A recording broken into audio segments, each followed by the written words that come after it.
Esta es la mañana en el continente americano. Cuando atardece en Europa y cae la noche en Asia. Así despierta el continente americano y transcurre el día y la noche en el resto del mundo. La mañana.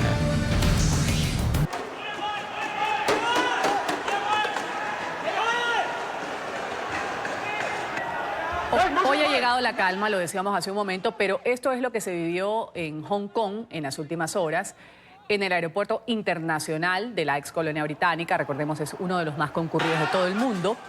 Estaba bloqueado.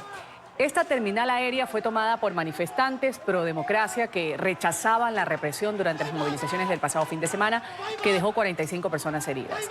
En las últimas horas se registraron estos enfrentamientos, manifestantes, fuerzas de seguridad.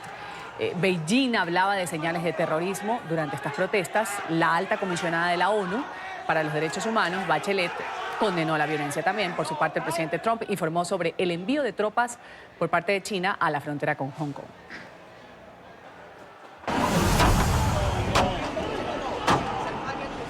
Hong Kong alcanza el punto máximo de tensión. El aeropuerto internacional volvió a ser escenario de disturbios entre manifestantes y fuerzas de seguridad. La terminal aérea fue tomada por los manifestantes pro democracia en rechazo al exceso de violencia durante las movilizaciones del pasado fin de semana y que dejaron 45 personas heridas. Los uniformados intentan tomar el control y dispersar la movilización con gases pimienta y balas de goma. Mientras los ciudadanos denuncian excesos por parte de la fuerza pública, el gobierno local advierte que la región autónoma llegó a un punto sin retorno. La sociedad de Hong Kong se ha vuelto insegura, inestable y violenta.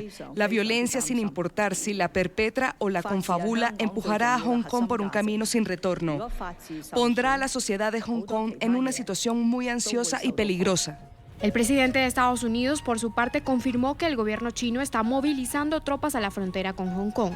Nuestro servicio de inteligencia nos ha informado que el gobierno chino está enviando tropas a la frontera con Hong Kong. Todo el mundo debería estar calmado y seguro. En medio de la tensión, la alta comisionada de la ONU para los Derechos Humanos, Michelle Bachelet, expresó su preocupación por la situación en la ex colonia británica. La delegada condenó la violencia y exigió al gobierno local una investigación imparcial sobre el comportamiento de las fuerzas de seguridad durante las protestas. Hay evidencia creíble de que los funcionarios encargados de hacer cumplir la ley emplean armas letales de manera prohibida e incumpliendo las normas y estándares internacionales. Por ejemplo, se puede ver a los funcionarios disparando gases lacrimógenos en áreas atestadas y cerradas y directamente a manifestantes individuales en múltiples ocasiones, creando un riesgo considerable de muerte o lesiones graves. Instamos a las autoridades de Hong Kong a investigar estos incidentes de inmediato. Hong Kong cumple 11 semanas de protestas que iniciaron en rechazo a la polémica ley de extradición y otras políticas del gobierno local. Bueno, justamente el día de hoy se han reanudado, lo decíamos, las operaciones en el aeropuerto. Se han reprogramado estos vuelos, cientos de vuelos que fueron afectados tras estas protestas. Ya las autoridades aeroportuarias han informado que cuentan con un mandato provisional de un juez que impide cualquier tipo de paralización o obstrucción de los espacios del aeropuerto, estas denominadas sentadas que hacían los jóvenes protestantes o manifestantes. Vamos a saludar en Hong Kong a uno de ellos que participó. Vamos a llamarla Alejandra porque nos ha pedido proteger su identidad precisamente por temor a represalias. Alejandra es residente en Hong Kong. Gracias por estar con nosotros aquí en la mañana de NTN 24 y quisiéramos empezar preguntándole cuál es la situación que se ha vivido en Hong Kong. La situación actual ha empeorado luego de que el gobierno decidiera ignorar todas las demandas que han sido presentadas por los manifestantes. Y los manifestantes han hecho bastantes demandas durante todas estas manifestaciones. Una de ellas es que se retire completamente la ley de extradición, así como también que sean liberadas todas aquellas personas que han sido detenidas durante estas protestas y que sean exoneradas de cualquier culpa. También el establecimiento de una comisión que investigue toda la actuación policial y estas detenciones y además que se respeten los derechos de las personas que aquí estamos protestando. Justamente hablando de estos derechos, ¿qué es lo que buscan los jóvenes particularmente organizando este tipo de manifestaciones? Nosotros hemos presentado bastantes demandas de una manera completamente decente en estas protestas. Y de otras maneras también lo hemos hecho. Nosotros queremos simplemente, básicamente, nuestra libertad, pero el gobierno no nos ha escuchado y no ha hecho absolutamente nada. No ha prestado atención a ninguna de las demandas que nosotros hemos hecho. Así que nosotros necesitamos seguir adelante, salir y dejarle al gobierno escuchar nuestra voz. Necesitamos su respuesta directa en vez de simplemente mantenerse al margen de la situación y reprimiendo las protestas sin tomar acciones en cuanto a las solicitudes que nosotros estamos haciendo. Necesitamos que la policía respete estas protestas y a los ciudadanos que están participando. Claro, y creo que los objetivos de las protestas cambiaron con el tiempo, porque al principio ustedes estaban protestando por un proyecto de extradición, por esto iniciaron las protestas, extradición de personas que tengan deuda con la justicia. Ustedes decían que había falta de garantías a los derechos humanos, pero ya las autoridades dijeron que estaba muerto. ¿Por qué entonces seguían ustedes haciendo estas sentadas en el aeropuerto y manifestándose en las calles? El término muerto no es un término legal y no significa que esté completamente muerto. No significa que más adelante no se vaya a retomar. Así que nosotros lo que necesitamos, e insistimos en esto, es un término legal y que se retire completamente. De hecho, que se use retirada como un término legal para esta situación. ¿Usted qué opina de la represión policial que denuncian muchos manifestantes?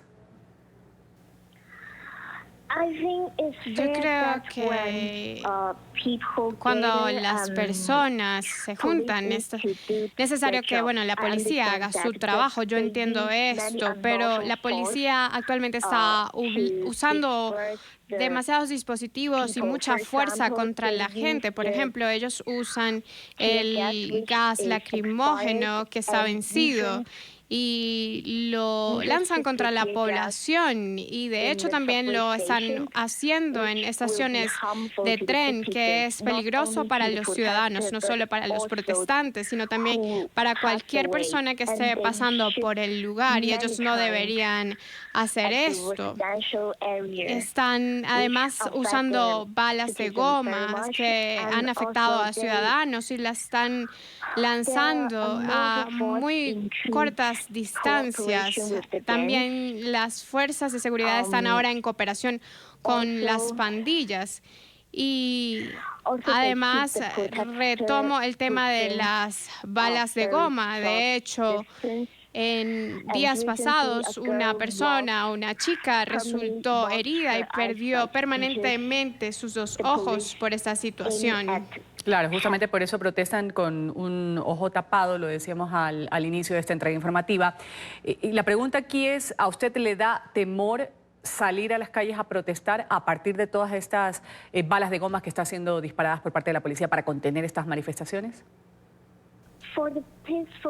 En cuanto a las protestas pacíficas, desde junio e incluso a principios de julio, las personas estaban muy tranquilas al unirse a estas manifestaciones porque eran bastante pacíficas, pero lo que está haciendo la policía y el gobierno, la represión, ha sido tan terrible que está creando una especie de temor en las personas. Y muchos ya no quieren participar. Sin embargo, nosotros pensamos que vamos a seguir trabajando y seguir protestando hasta que ellos respondan nuestras solicitudes. Vamos a agradecer este testimonio. Una joven residente en Hong Kong ha hablado aquí sobre las protestas que se han llevado a cabo en los últimos días en Hong Kong, las sentadas en los aeropuertos, suspensión de vuelos que el día de hoy han vuelto estos vuelos a la normalidad, pero que según dicen muchos habitantes van a continuar en las calles manifestándose. La ONU por su parte ha dicho que la violencia en contra de las personas que se manifiestan es condenable y urge un diálogo que permita poner fin, ha dicho, un pacífico fin a las protestas que han paralizado Hong Kong desde hace ya varias semanas. Alejandro Rincón desde Nueva York nos cuenta más. Alejandro, un buen día para ti.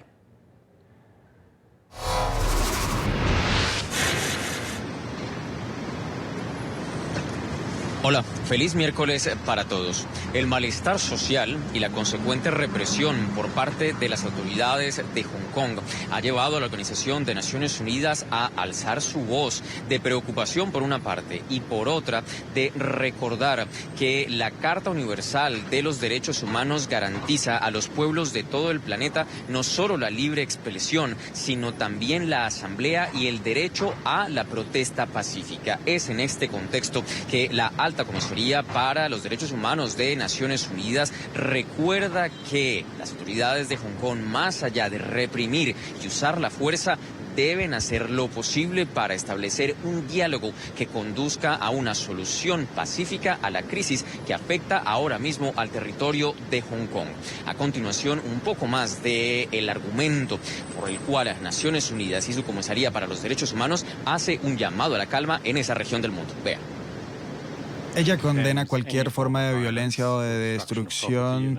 A todas las personas se les hace un llamado que están participando en estos hechos a encontrar una solución pacífica. Ella sabe que existe un compromiso desde esta entidad y es importante intentar llegar a cabo una solución por la gente de Hong Kong. También se hace un llamado a las autoridades y al pueblo de Hong Kong a que se comprometan en un diálogo inclusivo para resolver estos incidentes, porque sabemos que es la única forma de alcanzar una estabilidad política.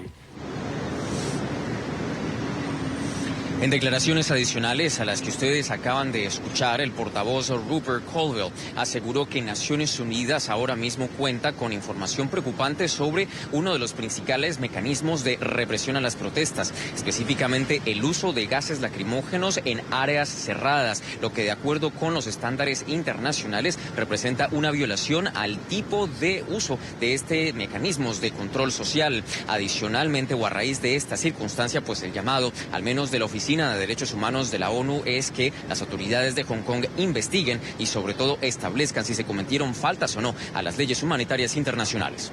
Todo lo que tenemos para ustedes por ahora. Continúen con más en el Centro Internacional de Noticias.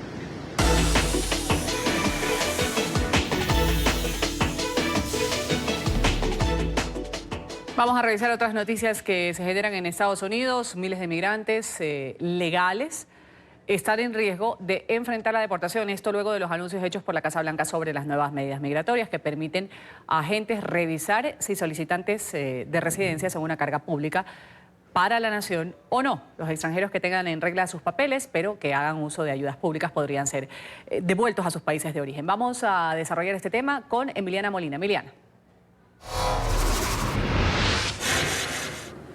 Así es, ¿qué tal? Muy buenos días. Y es que tras el anuncio de parte de Ken Cuccinelli, el director interino del Servicio de Migración y Aduanas, de la aplicación de esta nueva política de carga pública, una de las preguntas más frecuentes de parte de inmigrantes a abogados de inmigración ha sido si estos pueden apelar su caso una vez su caso o la aplicación a una residencia o una ciudadanía haya sido negado después de que estos hayan utilizado algunos servicios públicos del gobierno federal, como por ejemplo estampillas de comida o también subsidios de vivienda.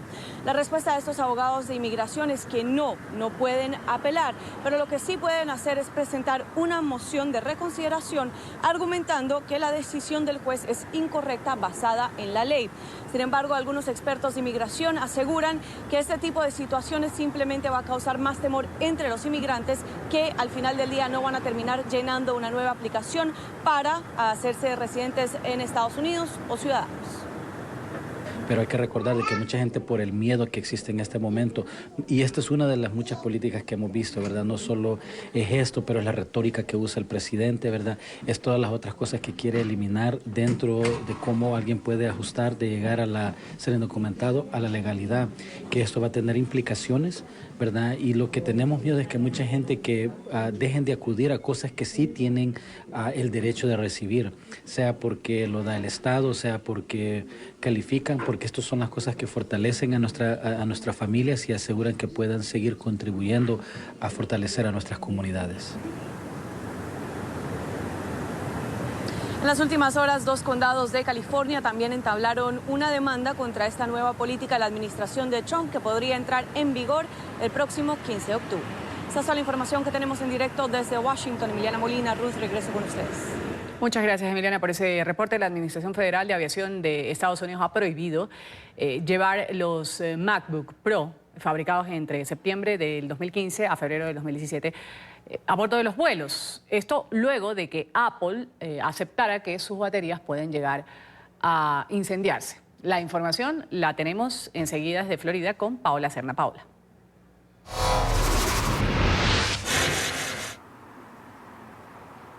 Hola, ¿qué tal? Muy buenos días. Pues bien, la Administración Federal de Aviación de Estados Unidos ha anunciado esta prohibición para que los usuarios o aquellas personas que tengan computadores portátiles de la serie MacBook Pro de 15 pulgadas, específicamente los modelos que fueron vendidos entre septiembre del 2015 y febrero del 2018, pues no podrán acceder a las aeronaves. La razón es que las baterías de estos computadores portátiles pueden estallar en pleno vuelo y este es el motivo por el cual pues las autoridades aeronáuticas de Estados Unidos hacen esta prohibición. Es importante destacar que en junio la compañía Apple ha dicho que reconoce este defecto en los computadores portátiles y ha accedido a reemplazar gratuitamente las baterías para aquellos usuarios que deseen pues dicho reemplazo. No tendría costo alguno. Aquellos computadores que se encuentren ya modificados por la compañía Apple y cuya batería haya sido cambiada, pues tendrán la posibilidad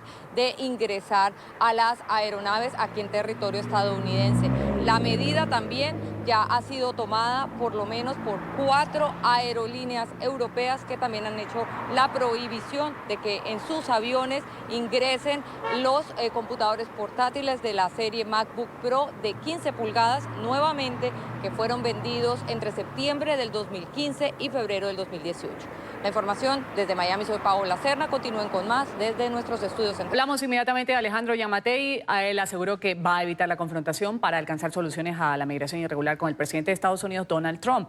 Espera que la relación con Washington, ha dicho, esté basada en el respeto y la reciprocidad. El mandatario electo de Guatemala ha dicho que va a enfocar su gobierno en promover las inversiones en las zonas fronterizas con México y fomentar además el desarrollo rural. El presidente electo de Guatemala, Alejandro Giammattei, aseguró que no quiere una confrontación con Donald Trump por la migración irregular hacia Estados Unidos. Indicó que el problema migratorio no es nuevo, pero que se ha agudizado al colocarse en el centro de la campaña electoral para las presidenciales de 2020 en Estados Unidos. Aquí es no llegar a la confrontación. O sea, yo entiendo la posición del presidente Trump por cumplir una promesa de campaña que es la única que le hace falta de cumplir. Y él está en un proceso de campaña ya para buscar su segundo término. Giammattei, un médico de derecha de 63 años, venció el balotaje del domingo, por lo que asumirá el poder en enero para un periodo de 4 años. En su intención de detener la oleada migratoria hacia Estados Unidos, ha propuesto destinar inversiones a las zonas fronterizas con México, de mayoría indígena, para fomentar el desarrollo rural, la agroindustria y mejorar la infraestructura a ambos lados de la frontera. La gente se va desesperada. Un migrante no se va porque se vaya de vacaciones, se va porque no consigue condiciones de vida adecuadas. En el caso de Guatemala, en la mayoría de los casos no se van por falta de seguridad, porque las comunidades que se están yendo no son inseguras. Sobre la lucha contra la corrupción, el presidente electo descartó toda posibilidad de recurrir nuevamente a la Comisión Internacional contra la Impunidad en Guatemala. Ese ente adscrito a la ONU terminará su mandato en septiembre, luego de 12 años de labor, durante los cuales reveló varios casos de corrupción de alto impacto. Giammattei cree que en algunos casos la misión fue efectiva, pero criticó que no atacó las causas que generan la corrupción. Porque el problema no está en la persecución penal del corrupto. El problema está en que el sistema genera corruptos. Y nadie entró a la corrección del sistema. Entonces estamos siempre atacando de nuevo otra vez los efectos, pero no la causa. Giammattei basa su plan de gobierno en atacar la pobreza, que afecta a 3 de cada 5 de los 17 millones de guatemaltecos, y en enfrentar a la delincuencia, que deja 4.500 muertos cada año en el país. Trabajadores de la empresa estatal Petróleos de Venezuela están exigiendo al régimen de Maduro que aumente sus sueldos. Los empleados de esta compañía piden además mejores condiciones laborales. Aseguran que no cuenta con un seguro médico. Vamos a hablar con este tema en Caracas a Oliver Fernández, quien nos tiene el reporte. Adelante, Oliver. Buenos días para ti, Ruth, como siempre, un gusto saludarte desde la capital venezolana. Así es, PDVSA fue una de las empresas más importantes del país, o la más importante del país, y una de las más importantes del mundo. Hoy está prácticamente en la quiebra. Así lo dicen sus trabajadores, quienes aseguran que el sueldo no les alcanza ni siquiera para comer. Recordemos que la hiperinflación que se vive en Venezuela es galopante y la inflación en el mes de julio cerró en 38%. Los trabajadores ganan aproximadamente menos de $3 por mes. Así, Ruth, es imposible que una persona pueda vivir en cualquier parte del mundo. Y esta es la denuncia que han hecho estos trabajadores. Vamos a ver el siguiente informe. Los trabajadores petroleros viven una violación constante de sus derechos. Señalan que lo único seguro es el hambre y la miseria. De verdad se necesita ser un mago para sobrevivir con un salario miserable como el que este gobierno ha condenado. La inflación en el mes de julio cerró en 38% y el sueldo mínimo no llega a $3 por mes. Los más pobres no viven, sobreviven. Incluso mi mamá varias veces ha dejado de comer ella para darnos la comida a mi hermana y a mí. ¿Cómo puede vivir una persona con un sueldo mínimo hoy en día? Imposible, totalmente imposible. No nada más yo, no nada más usted, no nada más todos los que estamos acá en el metro, no nada más los que siguen al gobierno, porque ellos lo siguen y saben que cuando abren la nevera de su casa no tienen nada. Trabajadores que apoyaron a la revolución hoy señalan a Nicolás Maduro de haber traicionado a la clase obrera. Pero este es un gobierno traidor de la clase trabajadora, traidor de los sectores populares. La alimentación como control político es para muchos lo más grave. Cosa del régimen, cosa de dictadura, porque ellos te facilitan eso para que tú estés allí. El derecho a la alimentación ha sido confiscado. El hambre no se puede ocultar. Pasando necesidad, pasando hambre lo que estamos nosotros. Ahorita termino de ahí, cobrar la pensión, eran 20.000 bolas. ¿Cuántos kilos ha bajado? Creo que he bajado como 8 kilos. Ruth, y para hoy se tiene previsto que la Comisión de Política Interior y su presidenta Denny Fernández den los detalles de cómo va a ser la participación de los diputados a la Asamblea Nacional que se encuentran en el exilio. Ellos están buscando mecanismos de tecnología para que puedan participar y no se pierda el quórum en la Asamblea Nacional luego de estos ataques perpetrados por parte del régimen de Nicolás Maduro. También se espera que hoy se celebre la Asamblea Anual de FEDEAGRO y allí estará presente el presidente encargado de Venezuela, Juan Guaidó, y también, por supuesto, en las próximas emisiones del informativo le vamos a llevar los detalles de estas dos noticias. Es la información que nosotros podemos aportar a esta hora desde Caracas. Volvemos contigo a la mañana de NTN 24. Oliver, gracias por tu reporte. Vamos a hablar del bolívar que continúa cayendo. Los venezolanos no tienen otra opción que usar otras divisas más fuertes. Ustedes que la tienen. Mientras no hay una política realista de tipos de cambio de la oferta y demanda, regulan la forma de pago en las calles. En este restaurante de empanadas de Caracas, la mayoría de los pagos se hacen de manera electrónica. No obstante, todos los días se acercan clientes que ofrecen pagar en dólares. Ya es una cotidianidad que la gente venga y te pregunte, ay, recibe divisa. Claro, no son grandes cantidades porque nuestra comida es muy económica. Con dólares se puede pagar casi en todas partes de Caracas. También en este mercado semanal. La vendedora se esconde de la cámara. Al principio parece que los huevos se pagan con la moneda local, el bolívar. Pero al final son dólares. Para el economista Ronald Balsa, detrás se oculta algo más que la hiperinflación que prevalece en Venezuela.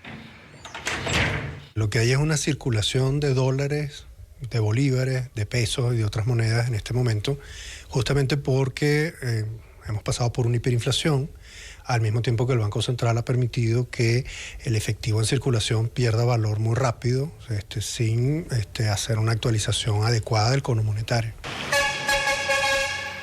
Desde que el Banco Central ya no publica información detallada sobre los ingresos en divisas, no está claro cómo llegan los dólares al país, pero su circulación en la economía venezolana es más que obvia.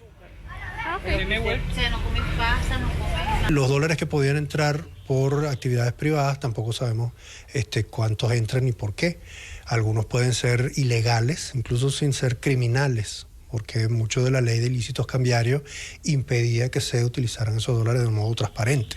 Pero también podría haber dólares que ingresen por actividades como el narcotráfico, por ejemplo. Y es muy difícil discriminar de dónde vienen los dólares que circulan.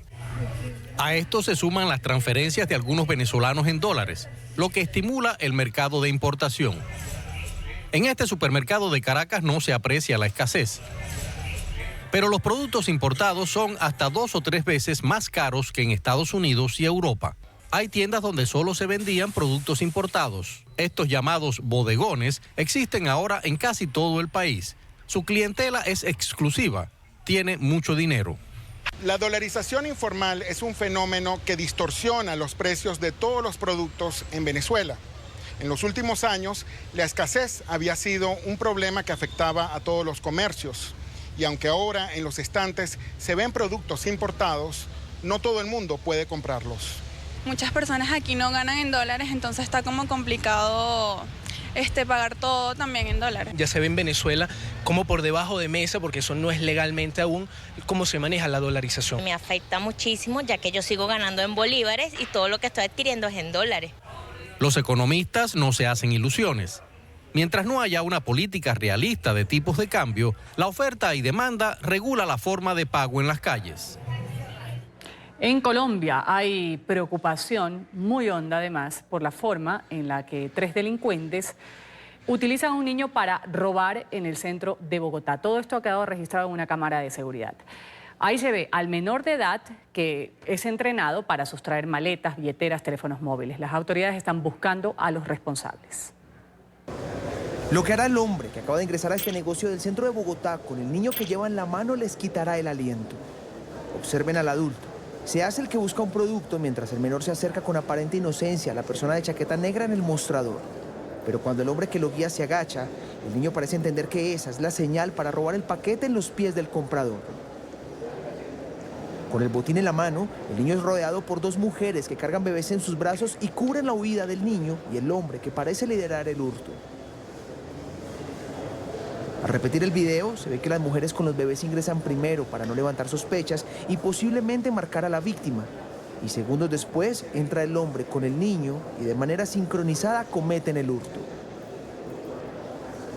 Aterrador, un niño de 5 años robarme la primera vez en toda mi vida. Si yo me hubiera dado vuelta en ese momento y miro que el niño me lleva la bolsa, hombre, yo pues reacciono y le digo al señor o algo, papito, venga, ¿qué pasa? Esa bolsa es mía. Posiblemente la reacción del papá, ¿cuál es?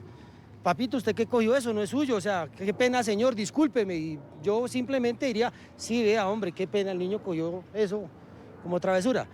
Pero no, mirando, no son travesuras, no son travesuras. Entonces ya es un entrenamiento, ya lo están es como entrenando. Horas más tarde, el mismo hombre y el mismo niño, con otra ropa, habrían sido captados por la cámara de seguridad de otro establecimiento comercial cuando intentaban vender los elementos hurtados en la misma zona. No es tanto lo que robaron, sino es ver la forma como cogen un niño, un menor de edad, para empezar a hacer una delincuencia, no se sabe a mayores cómo sea. Con estos videos, Noticias RCN pone en evidencia una nueva modalidad de hurto en Bogotá, donde los niños, al igual que son instrumentalizados por adultos para pedir dinero en las calles, ahora son utilizados y posiblemente obligados a robar.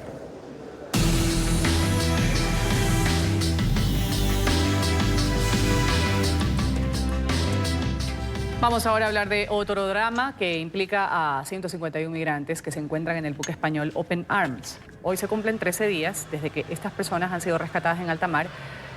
sin tener ninguna posibilidad de llegar a un puerto seguro. Ningún país de la Unión Europea ha ofrecido su apoyo para recibirlos. Esto ha motivado la reacción de varias organizaciones. En Madrid vamos a saludar con este tema a Marcelo Moncayo, que tiene la voz de Amnistía Internacional. Marcelo, un buen día para ti. Hola, ¿qué tal? Un cordial saludo para todos ustedes desde Madrid, amigos televidentes de la mañana. Hoy se cumplen 13 días en el que el barco español Open Arms se encuentra navegando casi a la deriva por el mar Mediterráneo, intentando conseguir un puerto seguro para poder desembarcar a los más de 150 refugiados, migrantes que se encuentran en esa embarcación, huyendo de distintos países, principalmente africanos, buscando un futuro mejor. Hasta ahora, ninguno de los países a los que el Open Arms pidió su ayuda, que son Francia, Alemania y España, se han pronunciado para poder ofrecer ese puerto seguro. Hace pocas horas se ha sabido que Francia está intentando tener conversaciones con distintos países de la Unión Europea para ver si es que hay algún reparto voluntario de esos migrantes. Preocupa para algunas ONGs como Amnistía Internacional que principalmente España, país del cual es bandera el barco Open Arms, no se haya pronunciado como lo ha hecho el presidente Pedro Sánchez en ocasiones anteriores. Escuchemos a uno de los portavoces de Amnistía Internacional haciendo este reclamo al Estado español. Nos encontramos absolutamente desconcertados ante la falta de respuesta de un gobierno que hace un año, por ejemplo, con el Aquarius, demostró que quería ser parte de la solución y poner en el centro, en primer lugar, acoger a las personas que necesitan, o sea, que están en el mar. O sea, lo primero son las vidas, lo primero es el desembarco en puerto seguro y luego impulsar acuerdos con los países europeos de reubicación y de acogida y de reparto entre los distintos estados, ¿no? Amigos televidentes de la mañana, es importante que ustedes sepan que desde que Italia empezó con este bloqueo de sus puertos para evitar la llegada de migrantes. Esto en junio del año pasado, debido al nuevo ingreso de un gobierno de ultraderecha en Italia, se ha bloqueado el acceso de más de 2.000 migrantes que han tenido que buscar distintos países para conseguir refugio. Una situación que preocupa para todas estas ONGs que están continuamente rescatando personas en alta mar.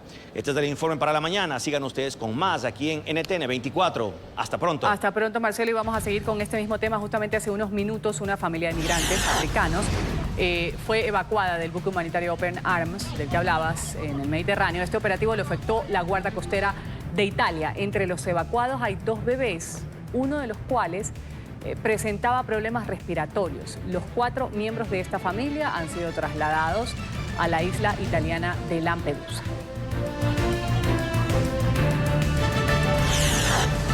En otras noticias, en Brasilia, capital de Brasil, grupos indígenas procedentes de todo el país están participando en una gran manifestación en defensa de sus derechos y en rechazo a las políticas ambientales del presidente Jair Bolsonaro.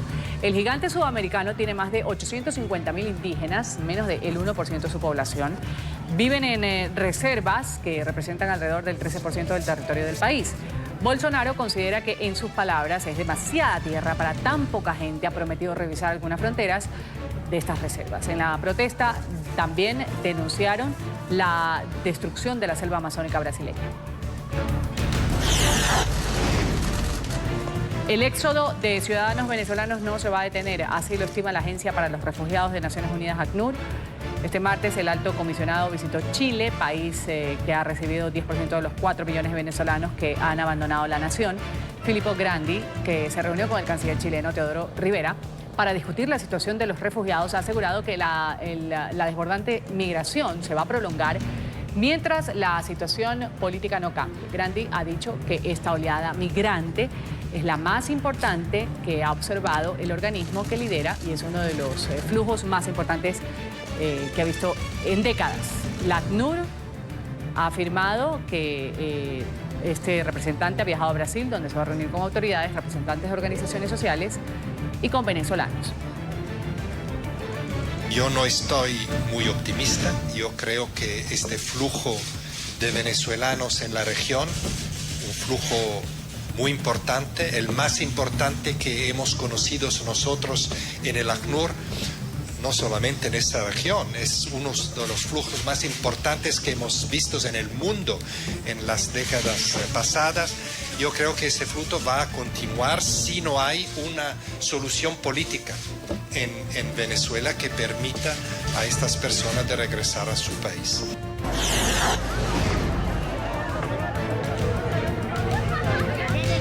En Colombia, el Consejo Nacional Electoral ha abierto indagación preliminar a la campaña del expresidente Juan Manuel Santos del 2014 para establecer si existió financiación ilegal por parte de la constructora Odebrecht. Esta decisión se produce justamente tras la revisión de documentos por parte de la Fiscalía General.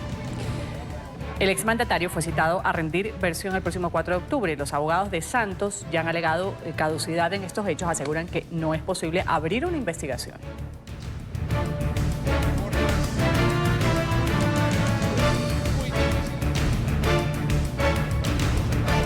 Nuevamente un corte comercial aquí en la mañana de NTN 24. Enseguida vamos a hablar de la propuesta de reconstrucción en la Catedral de Notre Dame en París. A cuenta de un ciudadano venezolano, nos va a contar su propuesta y el concurso que ganó para participar de este proyecto. Vamos a continuar con el programa La Mañana de NTN 24. El colapso de un cerro en Chile ha dejado 4 muertos. El hecho se registró en el puerto de Valparaíso. El deslizamiento de tierra destruyó una vivienda donde dormía una familia y un estacionamiento de automóviles. 2 niños han sido rescatados con vida, trasladados a un hospital local. Las autoridades no descartan que la cifra de fallecidos pueda aumentar, toda vez que el derrumbe del cerro ocurrió en una concurrida zona.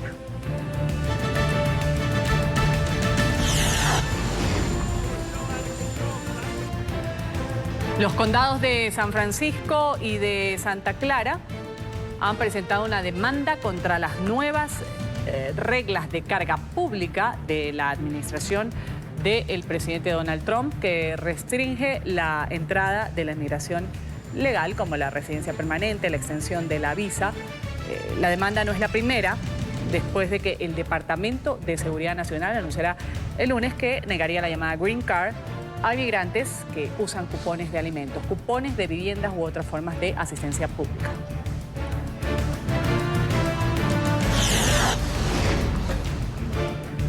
El presidente interino de Venezuela, Juan Guaidó, sigue tomando decisiones sobre la petrolera estatal de PDVSA.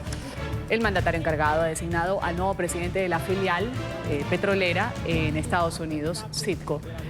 El ingeniero químico Carlos Jordá ha sido nombrado como director ejecutivo de la compañía, que se encuentra en disputa entre el gobierno Guaidó y el régimen madurista. El anuncio se conoció este día martes, cuando el presidente interino también ha informado sobre la creación de una comisión encargada para negociar la deuda pública de Venezuela. Guaidó manifestó que está de acuerdo con el reciente bloqueo de activos aplicado por Washington a bienes estatales venezolanos, porque así Citgo va a quedar protegida.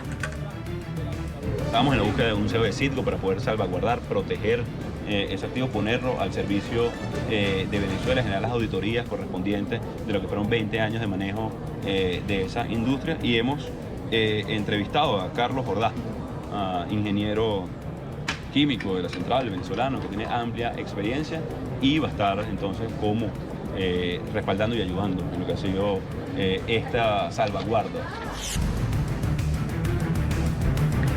Crecen los temores ante una eventual intervención de China en Hong Kong. Luego de las intensas manifestaciones que han protagonizado en los últimos días, activistas pro democracia, imágenes satelitales reveladas este miércoles muestran vehículos militares y policiales estacionados en un complejo deportivo en la ciudad china de Shenzhen, en la frontera con Hong Kong. En Twitter, el presidente de Estados Unidos justamente advirtió que Beijing estaba moviendo tropas a la zona limítrofe. Trump llamó a la calma, mientras la policía china informó que más de 12.000 agentes han sido desplegados a esta ciudad para adelantar ejercicios antidisturbios.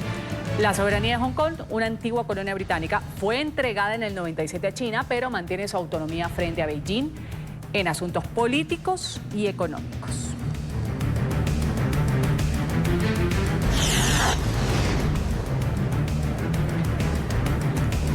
Normalidad en el aeropuerto de Hong Kong tras 2 días de disturbios. Finalmente la terminal aérea Lucia Xi se han reanudado ya las operaciones, se han reprogramado los vuelos que fueron afectados en las protestas.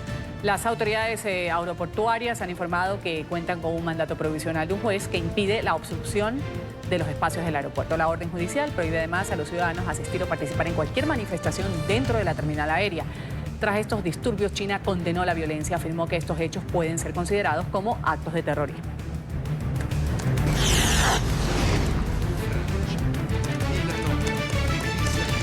Día de homenajes en Italia con una ceremonia religiosa, flores blancas, cánticos también. Los residentes de la ciudad de Génova han conmemorado el primer año del derrumbe del puente que causó la muerte de 43 personas. Funcionarios del gobierno, familiares de las víctimas, llegaron hasta este lugar para participar en los actos. También asistieron los directivos de la compañía y de su filial en la ciudad, a quienes se les acusa de una mala conservación de este puente. Poco tiempo después de la llegada a la ceremonia de estos ejecutivos, ellos tuvieron que abandonar el sitio a petición de los familiares.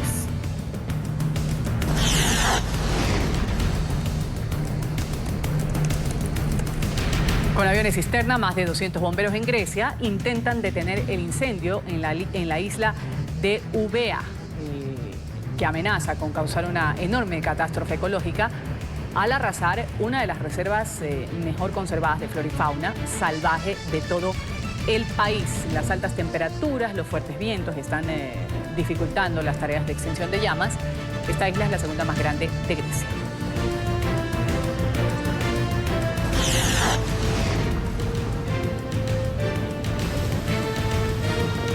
Un grupo de bañistas en Perú, Lambayeque, ha trabajado en equipo para salvar a esta ballena varada.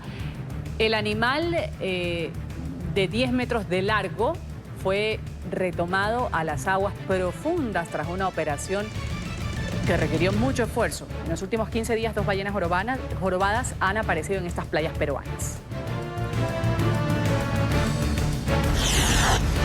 En Macedonia del Norte, un estilista utiliza los retazos de los cortes de cabello de sus clientes para hacer obra de arte. Ahí vemos retratos de celebridades locales e internacionales.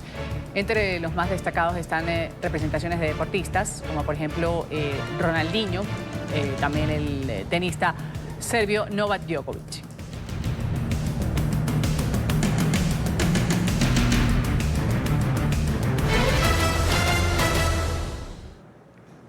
Vamos a hablar inmediatamente de las labores para descontaminar los alrededores de la Catedral de Notre Dame en París. Ya comenzaron esta semana, 4 meses después justamente de este incendio en el que se derritieron cientos de toneladas de plomo que se liberaron en la atmósfera. Francia comenzó el martes a descontaminar los alrededores de la Catedral de Notre Dame de París. Durante el incendio del 15 de abril, varios cientos de toneladas de plomo del techo y la aguja de la catedral gótica se derritieron, y una parte de este metal tóxico se diseminó en forma de partículas en el aire. La calle de la Cité, en pleno corazón de París, fue cerrada a los transeúntes y a la circulación vehicular. El proceso de descontaminación consiste en aspirar el pavimento, luego fregarlo con un producto tensioactivo y finalmente utilizar una manguera de alta presión para enjuagar el suelo y recuperar las aguas residuales. En algunos tipos de piedras se utilizará un gel especial que se endurece al cabo de 3 días y luego se retira, llevándose consigo las partículas nocivas. La operación de limpieza durará hasta el 23 de agosto y al finalizar se realizará un control para verificar que fue eficaz. Las autoridades de París han sido acusadas de haber subestimado el nivel de contaminación y de haberse demorado en tomar medidas de precaución. Pruebas realizadas tras el incendio revelaron altas concentraciones de plomo en escuelas cercanas y otros edificios, lo que provocó temores de que los residentes pudieran haber sido contaminados por este metal tóxico. A propósito de este tema, ¿cómo reconstruir la Catedral de Notre Dame? Este es el nombre de un concurso que fue organizado por la plataforma digital argentina Freelancer, cuyo proyecto ganador fue presentado por el arquitecto venezolano Leonardo Nepa. La idea de este venezolano fue reconocida entre 70 diseños que proponían un plan para la reparación del monumento histórico, el más visitado de toda Europa, representativo además, que como sabemos el pasado 15 de abril pues sufrió este incendio que arruinó parte de su tejado, el tejado de la Catedral de Notre Dame.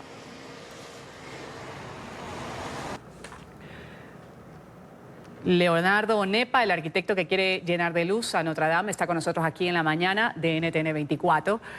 El proyecto de este venezolano plantea un diseño moderno, funcional además, que aprovecha tecnología de una manera ecoamigable. ¿De qué se trata, Leonardo? Bienvenido a la mañana. Hola Ruth, buen día, ¿cómo estás? Muchas gracias por la invitación.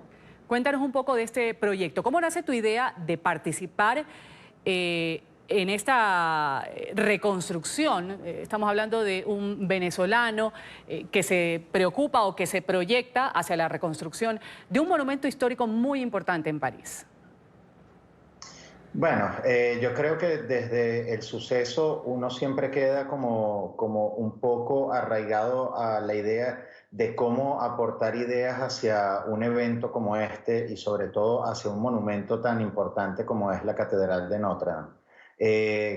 Me hubiese gustado participar en muchos otros concursos con este tema porque tengo como cierta afinidad a esta parte de patrimonio, arquitectura y diseño.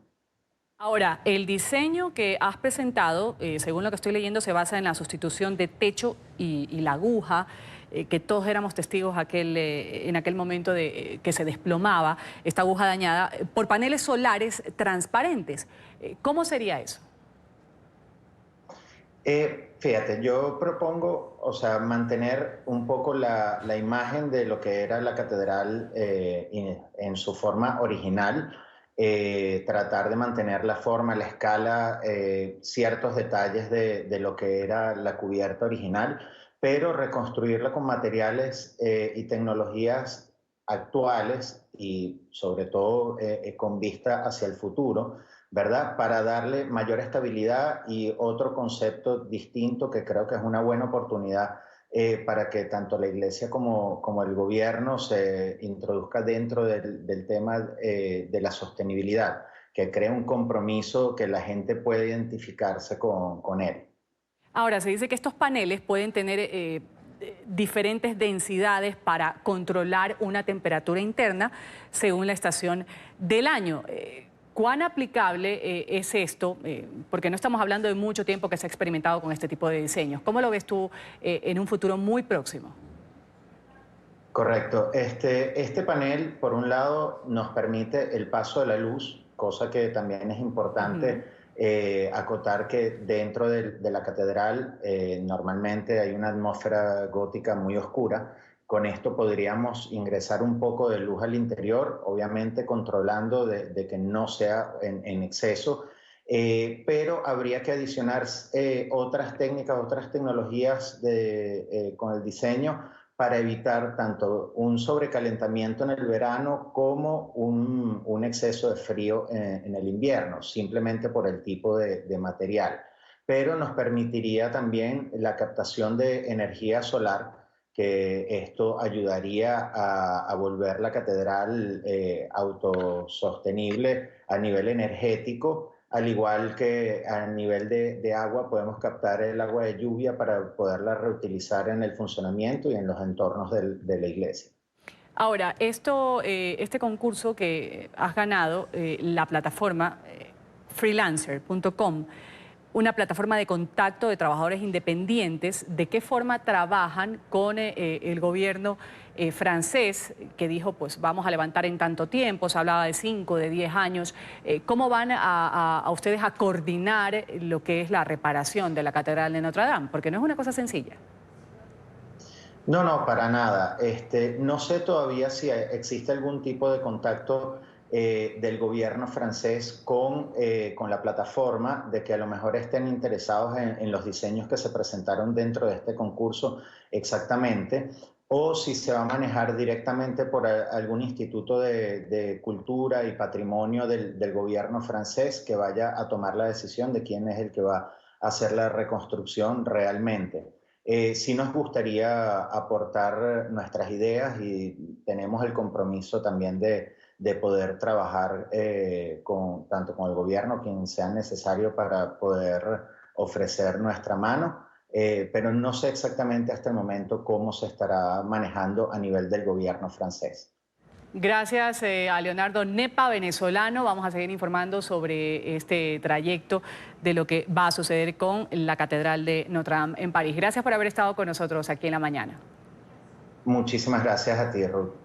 Vamos aquí a otro corte comercial. Su sintonía con La Mañana de NTN 24.